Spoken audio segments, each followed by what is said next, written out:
Hello friends, welcome back to my YouTube channel magic of cooking. तो friends, आज के चले एसेছি একটা দারুণ রেসিপির সাথে। আর আজকে রেসিপি হচ্ছে লাল শাকের ডাঁটার রেসিপি। তো আজকে আমি চচ্চড়ি করব লাল শাকের ডাঁটা দিয়ে।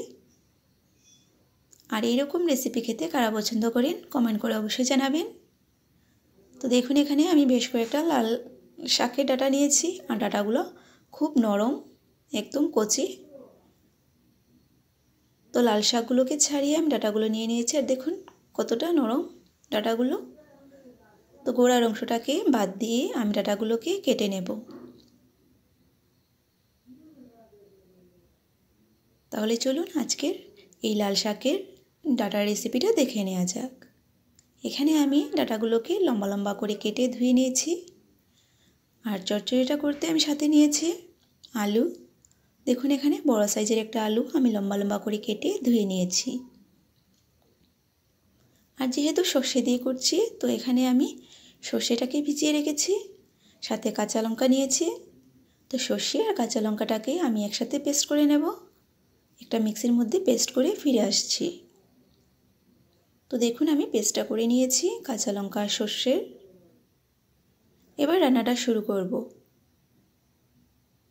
তো একটা কড়াই আমি বসিয়ে দিয়েছি। কড়াইটা গরম হয়ে গেছে, দিয়ে দিচ্ছি সর্ষের তেল। এবার তেলটাকে গরম করে নেব। তো তেলটা গরম হয়ে গেছে, ফোড়নে দিয়ে দিচ্ছি সামান্য কালো জিরে। তো কালো জিরেটা একটু ভাজা হওয়ার পর এবারে দিয়ে দিচ্ছি কেটে রাখা আলুগুলো। আলুটাকে একটু ভেজে নেব। পরিমাণ মতো নুন দিয়ে দিচ্ছি। এবার নাড়াচাড়া করে আলুটাকে ভেজে নেব।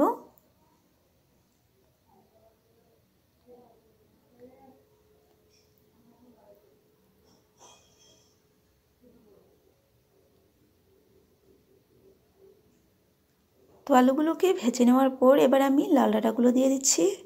তো লাল শাকের ডাঁটাগুলো দিয়ে দিলাম, পরিমাণ মতো নুন দিয়ে দিয়েছি। এবার নাড়াচাড়া করে নিচ্ছি। আর লাল শাকের ডাঁটাগুলো অনেকটাই নরম, তাই খুব একটা বেশি এইভাবে রান্নাটা করতে হবে না।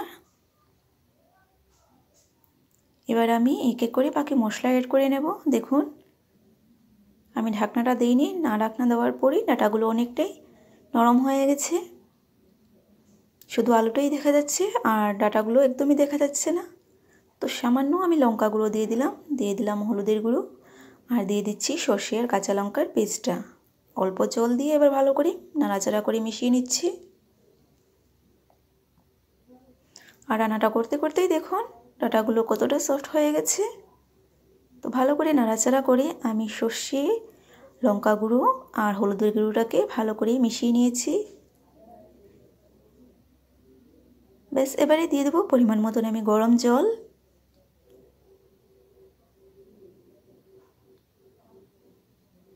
একদম সহজেই একটা রেসিপি আমি করছি আজকে।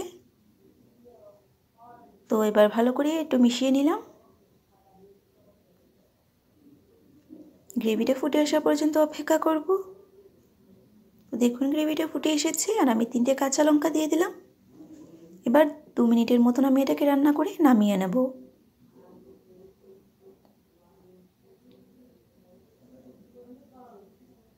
তো তৈরি হয়ে গেল আমার আজকের লাল শাকের ডাঁটার চচ্চড়ি রেসিপি। সর্ষে দিয়ে লাল শাকের ডাঁটার এই চচ্চড়ি রেসিপিটা কেমন হয়েছে কমেন্ট করে অবশ্যই জানাবেন। আর ভালো লাগলে লাইক করবেন, শেয়ার করবেন আর সাবস্ক্রাইব করে পাশের বেল আইকনটিতে ক্লিক করে দেবেন, যাতে আমার চ্যানেলে আপলোড করা ভিডিওগুলো সবার আগে আপনাদের কাছে পৌঁছে যেতে পারে। আবারও চলে আসবো এইরকম নতুন নতুন রেসিপির সাথে।